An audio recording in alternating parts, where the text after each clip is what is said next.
Zawsze lubię walczyć gdzieś tam bliżej swojego domu rodzinnego, no bo jednak mimo wszystko tam mnie najbardziej ludzie kojarzą, stamtąd mam najwięcej kibiców, znajomych, rodzinki itp. Wziąłem właśnie troszeczkę tych biletów, zorganizowałem swój sektor, wiem, że ludzie licznie będą jechać, także fajnie, bo będę miał wsparcie, waszą energię na miejscu.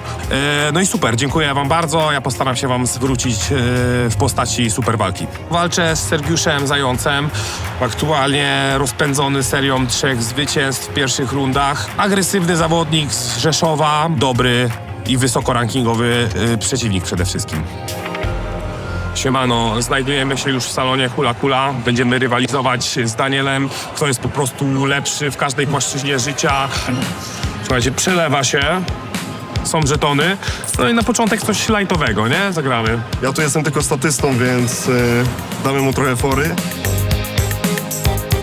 A jeśli Damian przegra, to załatwimy tak, żeby Damian dostał kopa od Arka, loła. W betonie mu oblejemy nogę najpierw, żeby w ogóle... 3-2, dobra. Przed końcem. Jak wikłacz. Ale dasz mi coś wygrać? Nie mogę. Czuję się w tym momencie, jakbym był w 6. klasie. Ja nie wiem, stary, czy mój joystick w ogóle działa, nie? Jak taka gra z młodszym bratem. O, jest! Tak, ja mówiłem, ja mam system, nie? Mam system. Wymyślony w Mielnie, w Kołobrzegu, to jest mieleński system. 269. Boję się, że to będzie moja porażka i to bardzo dużo. No to widzę, bo tu tak naprawdę pół tego etapu, jeszcze jeden, a tu jest 150 punktów, proszę państwa, do nadrobienia. To coś tam porażki, jeszcze się nie podaję. Ale wiesz co? Wiesz co? 3-1. Aha, jak? A w tym miejscu chciałem pozdrowić mojego trenera, Roberta Krawczyka. Niestety nie podobałem, ale pozdrawiam. Trzeba w duszki rzucać piłkami. Dynamika, siła ciosu. Boju najpierw taki, a potem chcę ten prawdziwy już.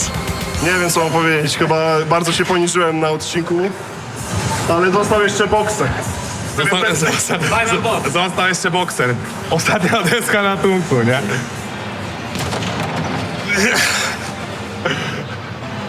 Chyba oszukane te punkty są. Niemożliwe, ty.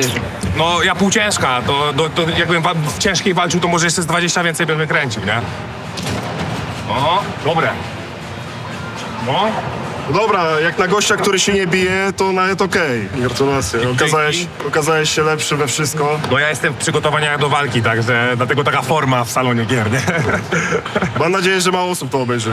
Po prostu. No tak, to tylko rodzina i najbliżsi tak naprawdę. Sprawdzamy, ile tutaj zarobiliśmy. Jedziesz. Mam. O stary, ja mam nadzieję, że za to działkę budowlaną kupię, nie? No brakuje nam niewiele. Tutaj mamy 390 000 do iPhone'a. Może za 16 lat się doczepiemy, Daniel, jak będziemy codziennie tu przychodzić. Siemanko, to znowu ja, Sergiusz Zając, witam znowu w Rzeszowie. Lecimy dzisiaj do Rzeszowskiego Klubu Sportu Walki, potrenować troszkę stójeczki. Nie tylko zapasami człowiek żyje. Chodźcie, coś wam pokażę.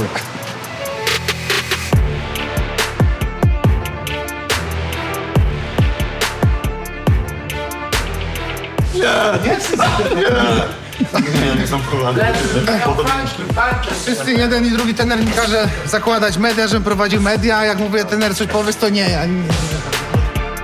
Myślę, że po prostu ten zasób umiejętności, który ma Sergiusz, no spokojnie wystarczyć na chłopaka. Chociaż oczywiście on może mieć inne zdanie, my mamy inne zdanie. Czy walka będzie brutalna? No każda walka jest w jakimś sensie brutalna, a tutaj podkręcają troszeczkę koniunkturę tą walkę, no bo jeden i drugi jest stójkowiczem, walka powinna być efektowna.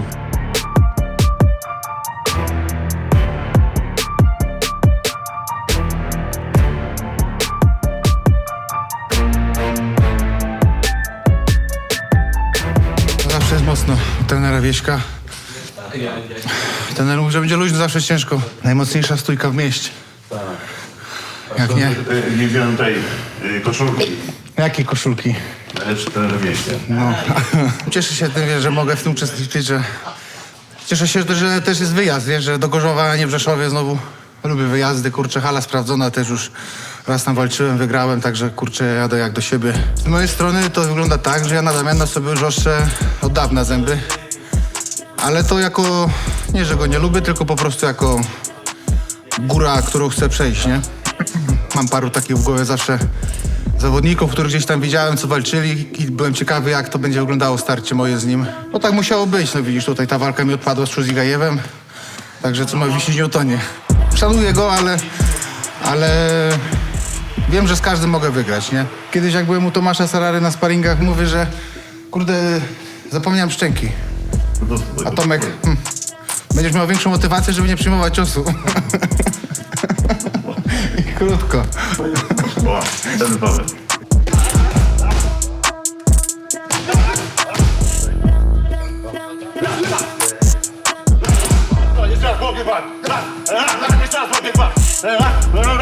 Trening dobry, ciężki.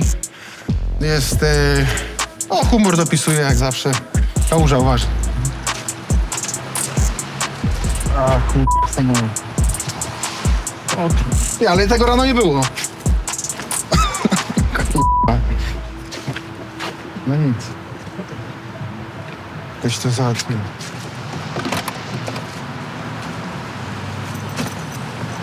Co my dzisiaj od szefa do jazdy dostaniemy? Jestem ciekaw. Ty, powiem tyle, sam bym sobie nie zaufał na tyle, żeby dostać auto. Jacek jak zawsze przed walką dają mi auto, czasami zostawią swoje, żeby coś zrobić, to zawsze mówi tak, chcesz coś szybkiego czy takie normalnego? Ja mówię, no szybkiego i zawsze jak przyjeżdżam, to i tak mi daje normalnego i mówię tak, nie, bo jesteś przed walką. Dzień dobry. Tu jest szef wszystkich szefów. Jest Jacek? Jerzyna. Tak, Krzysztof Jarzyna ze Szczecina. To jest szef wszystkich szefów. Trafiłem do V-Centrum całkiem przypadkiem, bo się okazało, że mój znajomy jest przyjacielem szefa Jacka i przywiózł mnie tu kiedyś z zaskoczenia, bo okazało się, że są moimi fanami. No i ja tu kiedyś sobie wbijam na firmę, oni nie wiedzieli, że on mnie zna i wchodzę sobie na firmę z pasem. No i oni zwariowali, że wiesz, nie wiedzieli, że ja będę. No i tak się poznaliśmy, przyjechałem właśnie tu i tak nasza kolaboracja i przyjaźń trwa, pomagają mi zawsze. Jak ja bym miał sam jeździć z autem i się umawiać, to bym wolał chyba autobusem jeździć. A tak tylko dzwoni do Jacka, mówi, Jacek, coś nie działa. Jacek mówi tak, przyjedź, zostaw, dam ci zastępcze. Więc tylko muszę dojechać do Warszawy na nawigacji, to wszystko. To chociaż dla mnie to i tak dużo. Nie mam szczęścia do tych X3.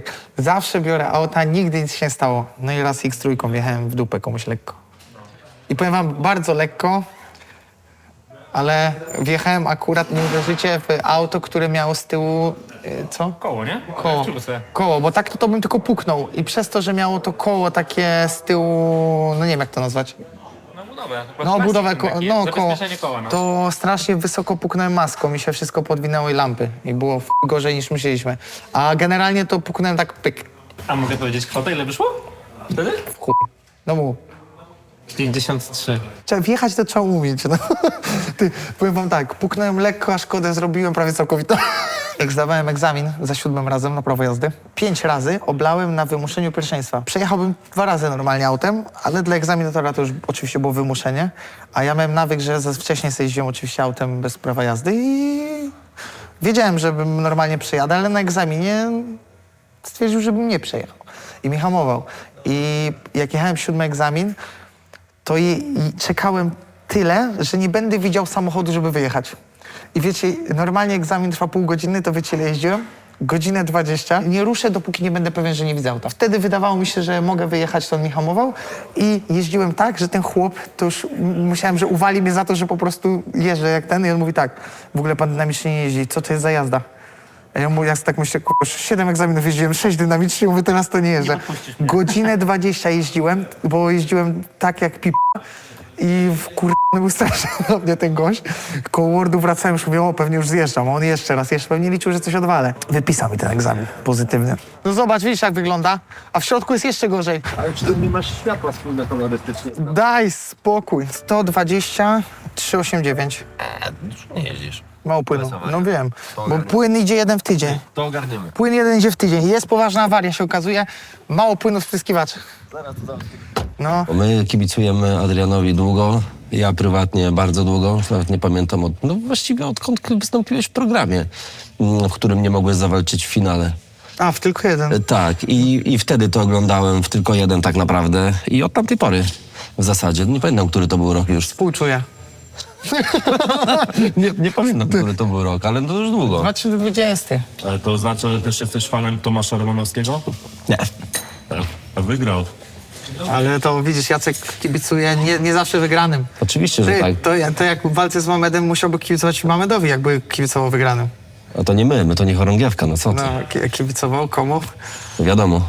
Tam raz tak najmocniej mnie trafił tym kolanem pod koniec drugiej rundy. Trochę z mojej głupoty, bo no to taki na 10 sekund przed. I był taki moment, że spadłem chyba z tej góry i wstaliśmy i tak poszedłem na wymianę trochę i mi wtyknął kolano właśnie na dół. No i poczułem. I w tej trzeciej potem trochę odczuwałem ten bebech. A dostałem pod koniec drugiej rundy. Tam 5-10 sekund do końca było. Taka trochę głupota, brawura, że tak powiem, się wdała i no nie powinno się coś takiego wydarzyć, bo mogłem sobie spokojnie doczekać z góry tą rundę, a się gdzieś tam podpaliłem i mogło się to skończyć źle. Jest przygotowana niespodzianka. Nie oglądałem tego, wysłał mi to, więc dawaj zobaczyłem, co tam się tym nagrał. Siemano, bziku, co tam, jak tam u ciebie? Myślałeś, że ci dam spokój, ale beze mnie i bez Andrzeja twoja kariera nie byłaby taka, jakby to powiedzieć. No wiesz, o co mi chodzi. Przede wszystkim bez Andrzeja. Słyszałem, że masz walkę znowu tam. Wojek cię chwalił, że tam skoczyłeś 3 miesiące po walce, od razu następna walka. Zakładam, że teraz wygrywasz z Feleminasem. Korzeziemski walczy z tym moim hejterem. Korzeziemski wygrywa, z nim nie chcesz walczyć, bo tam razem trenujecie. Co, widzimy się grudzień gdzieś, koniec roku? A tymczasem ja też teraz zawalczę w połowie roku, może coś wygram, zobaczymy. I jeszcze życzę ci powodzenia w walce z Fleminasem. Uważaj, żeby tą moją wątrobę cię nie zabrał. I co? Pozdrawiam, trzymaj się. To, śmieszne, Muslima lubię. Śmieszny gość. Kurde, ciągle te rewanże i rewanże. Ja nie wiem, czy byłaby taka walka, że wygram z kimś i ktoś się ode mnie nie będzie chciał rewanżu? Czy będzie kiedyś coś takiego? Każdy chce zawsze ze mną rewanż. Ja nie wiem, co nie chcą ode mnie. Ale w sumie z Muslimem mogę jeszcze raz zawalczyć. A ciekawe, z kim będzie walczył. To jest ciekawe. Interesting. Słyszałem różne głosy. Ale zobaczymy. Bo mają kogoś ściągnąć, jak słyszałem. Ma wrócić Zaromski z emerytury. Yeah, I came to UK 2011. I came to Grimsby because of my family's here. My mom, my 4 sisters always here. I was the last man standing in Latvia. So I came here, joined them. Like I say, and I hear a lot of bad things, people talking about Grimsby, saying it's a rough area. Hear a lot of movies made, it like not very good movies about it. But for me, it's been good. It's been good. It's working out very well. Because I surrounded myself with the good people around myself, and they're helping to build my life here in Grimsby. Like I say, I got my own gym and stuff, and I got friends who's helping me in daily basis, what I'm very thankful. So yeah, Grimsby been good to me, so can't say anything bad about it. This number plate say P5. For the English person, it means nothing, but foreign people from Poland, Latvia, Lithuania, Estonia, it means poch. And what it means in English, it means I don't give a f. So that's me driving around, don't give a f about nothing. So here is my son, Adrian. Yes. He's got exactly same name as a champ who are fighting. So Adrian Bartosinski or Adrian Fleminos, for me, it doesn't matter. They both get beaten up. I want to be like where he is right now or even more into the UFC, but I just like to see where it goes because I've got football as well as like fishing, but I don't know if you can count that, but yeah, football and fighting's the top 2, but I'm really edging more to fighting at this age now. But when I watch my dad fight, I feel a bit like nervous, but I think it helps me like want to be a fighter a bit more. Plus it's also interesting because the way he fights is like different to anyone else. It's not just a boring MMA style, but it's different to watch and quite exciting. I like it when he likes train MMA, but that's the last thing I want him to do in life. Like, I think I do this, so he don't need to do this, you know, like that. That's my thinking. He's a smart kid. He's got like whatever this kid touching, he's good at it. You know, like whichever sport he's touching, he's good at it. But fighting is excited lifestyle, so I can see why people start catching it. I couldn't imagine myself not doing fighting. So it's really up to him. But when he's gonna be 16, 17, that's where we're gonna find out. If he really wanna push it, then my job will be make him as good so nobody can beat him. So I can be like I'm now in the corner for Christian, where I'm going there and I'm calm because I know the work he's putting in. And if I can create exactly same thing for him, then that's fine. Do you want me to beat him up? They want me to beat you up. No. Because you're I'll beat Adrian. you up. Yeah? I'll beat you up. You can. Yeah. That's it. That's my title. So that's it, guys. That's it for today. I got some more training done tonight, and we'll see you 14th of March in my title fight. And thanks for coming. We'll see you soon. Bye. Mówiłem przecież, ja nie wiem. Tort od Artura i od klatka po klatce, także niestety jest ciężki, bo jakby był lekki, to by może zjadł, ale jeżeli jest ciężki, to dużo waży, także oddaję kamerzyście. Kamerzysta, Dobra, dzięki. smacznego. Cześć.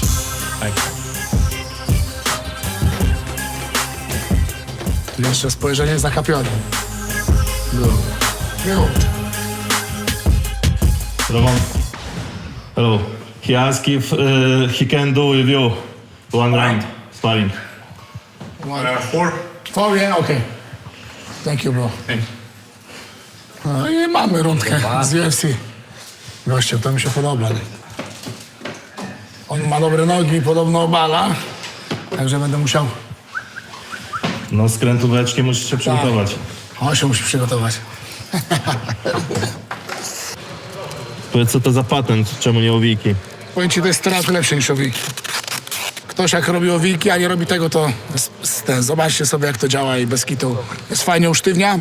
Ja się też pocę mocno, więc jakby owika później się robi taka, wiesz, luźna, a to cały czas trzyma. Jest niedopływ krwi, czyli jest to, co chcemy. Jak się rozetnie, to tryska. Jeździliśmy wcześniej troszeczkę, wybrałem inny kierunek Poznań, super klub. No i co? No i tak właśnie sobie z Tomkiem rozmawialiśmy, gdzie by tu pojechać. Tomek mówi, że już wcześniej przyjeżdżał do Warszawki. Ja mówię, kurczę, no to mówię, spróbuję, nie? Także jestem tutaj cały tydzień i jeszcze na następny tydzień też przyjeżdżam do Środy, do sparingów, także w sumie 2,5 tygodnia tu spędzę. Zawsze tu przyjeżdżałem, jeszcze jak trenerem był Robert Jocz, zawsze zapraszał mnie. Byłem tu mile widziany, powiedzmy, że tak trochę sentymentalnie, jak to mówił Borys, w Symetrii chyba, czy tam gdzieś. Także sentymentalnie, fajni ludzie tu są na sali, fajny vibe jest między zawodnikami, bardzo mi się tu podoba, blisko hotel. Trening, sen, regeneracja, trening. Kurczę, no. Szkoda, że to jest tylko takie są cykliczne elementy w moim życiu, bo muszę to łączyć ze służbą, ale powiem ci, że cieszę się nawet tymi tam 2, czy tam 3, 4 tygodniami, które mam, że tak powiem, zagospodarowane na tą walkę i kurczę, powiem ci tak, że czerpię każdą minutę z tego takiego typowego stylu życia zawodowca. No jest petarda. Klimat mega, dużo znajomych, także tylko same plusy tutaj widzę, nie? W WCA. Przyjechali, robią, spodobało się, już są drugi tydzień. Staram się pomóc czym mogę, reszta to jest ich ręka, tak? Wydaje mi się, że plan mają, wszystko mają, więc w czym mogę podpowiedzieć, to ja podpowiedziałem. Jeżeli chodzi o sparingi, tak samo, fajne rundki, 6 piąteczek dzisiaj, w fajnym tempie, zawodnikiem z UFC, z zawodnikami KSW porobiłem, także... Good sparring. I like when guys go for boxing and I like it. That's why I like to sparring with him. Not much wrestling, but who cares? Let's go. Jestem mega zadowolony, mega mam formę dobrą, obym tylko wytrzymał z tym do walki i po prostu już się nie mogę doczekać, kiedy odpalę swoje narzędzia. Najważniejsze, żeby do walki dotrwać bez kontuzji, tak? Bo wszystko musisz pokazać w oktagonie, a nie sparingach. No ma 5 walk, więc jakby dużo walk nie ma, co nie? Oglądałem tylko tą walkę z Damianem, gdzieś tam kawałek, ale to wiadomo, nie było co oglądasz, no bo to była szybka walka. Z Adrianem Dudkiem widziałem jakieś tam ostatnie urywki, gdzieś tam mi migło, ale też nie widziałem tej walki. Walka chyba skończyła się przed czasem. Także nie mam za bardzo co oceniać, a wychodzę i mam być naładowany karabinki, strzelać i unikać ciosów i zadawać się ciosy i być zawsze szybszy o ten krok. My friend, do you have problem? Stargarski. Miało być bez sprzętu. Tylko ze sprzętu.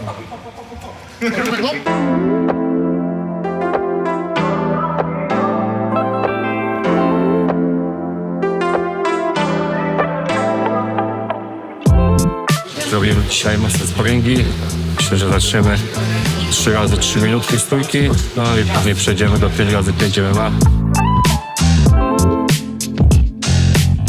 Sparingi będą mocne, zajdziemy się, bo jest na to odpowiednia pora teraz. Także do odcinki, nie?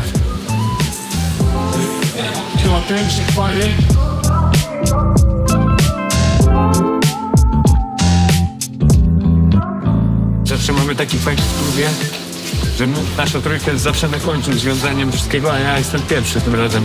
Ale Bartek będzie od czasu. Specjalnie, bo kamera przyjechała, kamery są, to się podróżuje. Nawet Bartek był punktualnie i nawet przed czasem byliśmy tutaj, no. To jest takie przysłowie, nie? Jak się człowiek cieszy, to się diabeł cieszy. Jak ten Kabisz. Tak? Nie, ty nie jesteś. Trzeba się skoncentrować i wejść w tryb killera, bo czekają ciężkie spary.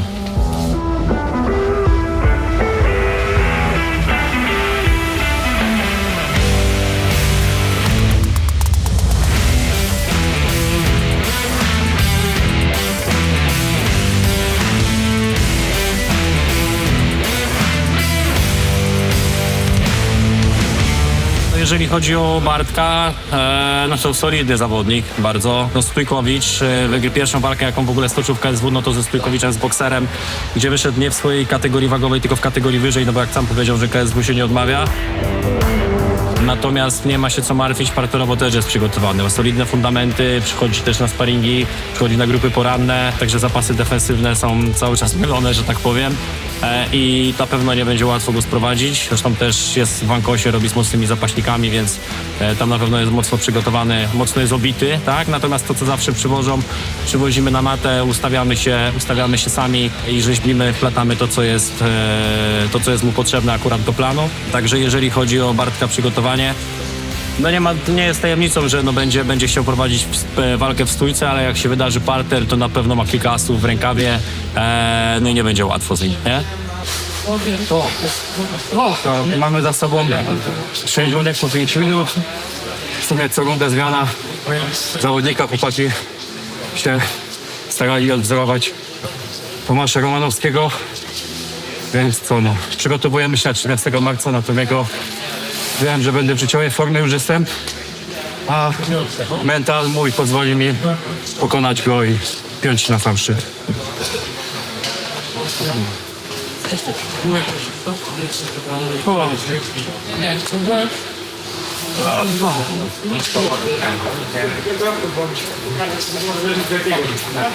Będzie gotowy, chłopaki? On się urodził gotowy. Czuję się naprawdę najlepiej. Szybka jest kondycja, szybko ja mówię, to powtarzam cały czas, że mój mental go przełamie. I tyle. Widzimy się 14. To jest last i zadziało się tak tylko dlatego, że wygrał Flemina z Łopaczykiem, który był wyżej w rankingu niż Kacper. Ale też nie spodziewałem się, że wygra Flemina z Tymkiem. Też byłem zdziwiony, jak oglądałem tą walkę, szczerze powiem. A też była mała aferka, bo Muslim powiedział, że przegrał już w szatni. A to nie słyszałem. Muslim to jest jednak mały psycholog. On zawsze mówi, że po kimś widział coś zawsze mam bekę z tego. Z Andrzejem widziałem walkę, z Igorem Michaliszynem i z Tymkiem też ostatnio obejrzałem. Też z Tymkiem tak dużo do poglądu mi nie daje, bo Tymek jest Majkutem, więc też Fleminas pewnie inaczej walczył na Majkuta. I ciekawostka jest też taka, że Fleminas nie przegrał przed czasem z nikim, nie? W KSW. Wszystko na decyzję, także jakiś tam challenge mam do zrobienia, żeby go jako pierwszy go skończyć. Chyba jeden z największych underdogów Fleminas, jeżeli chodzi o walkę o pas. Nie lubię być faworytem, ale zdarza się to mi notorycznie ostatnio, niestety. Wolałem walki typu jak byłem underdogiem, na przykład z Michałem Michalskim, pierwszy raz z Grzybykiem. O, To były fajne walki. Tam było po 3 złote na mnie. No ale już ciężko takie walki dla mnie. A za faworyta ogólnie Pawła stawiam. Paweł jest też doświadczony, no nie wiem czy, no nie mówię, że nie, ale no nie sądzę, że podpali się gdzieś tak jak ja. Zrobiłem gdzieś błąd, prowadząc walkę, tylko on jak będzie ją prowadził, to doprowadzi ją do końca. No Mamet jest ogólnie nieprzewidywalny, nie? Że lubi takie wyczarować coś nie wiadomo skąd, nie wiadomo dlaczego. To jest taki największy jego atut. A Paweł, no to jest Paweł, no Paweł to wiesz, zawalczy na pewnego splita, ale jest w stanie wygrać z każdym, nie? Pewnym splitem. Ogólnie jestem ciekaw walki Pawła z Piotrkiem. Paweł wygrałby z Mamedem, a Piotrek pewnie będzie bił się, jeśli tak miał być z Michałem. No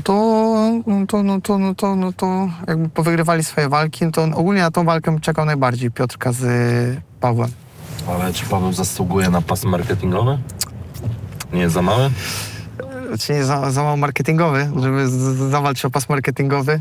A to mu się akurat udało. Niewiele rzeczy mu się udaje, ale to akurat mnie rozbawiło. Ale sam tego nie wymyślił, ktoś musiał to przygotować. Jestem pewien. Sam by na to nie wpadł, ale jak oglądałem wywiad, to się uśmiałem. Mówię, o kurde, dobre, gruby się uczy w te trasztalki trochę. No, ale to było śmieszne z tym pasem marketingowym. Bo to powiedział tak, pas marketingowi za bilety. To mówię, grube, no. Ostatnio nawet coś z Robercikiem gadałem i się śmiałem. Właśnie mówię, że śmiałem się z niego, że był też mistrzem marketingowym, bo miał pas tymczasowy. I mówię, człowieku, dali ci ten pas za bilety, bo w Nowy Sąd sprzedajesz. No, to się śmiałem trochę z młodego. Czyli Kaczmarczyk teraz jest marketingowym. A kto jest mistrzem? Parnas. A Parnas jest jeszcze w KSW? Ostatnio był. No właśnie, bo ciekawie jest, właśnie zeszliśmy na dobry temat. Jaki jest status ogólnie teraz Saladina w KSW? Bo jestem ciekaw, jest ogólnie cisza. On ma kontrakt podobno do maja? Chyba maja. Miał jeszcze jedną walkę na kontrakcie, ale nie wiem, no. Żeby ją wypełnić, musiałby zawalczyć do maja, a raczej nie sądzę, żeby zawalczył do maja. Ciekaw jestem, jak się ta sytuacja rozwiąże.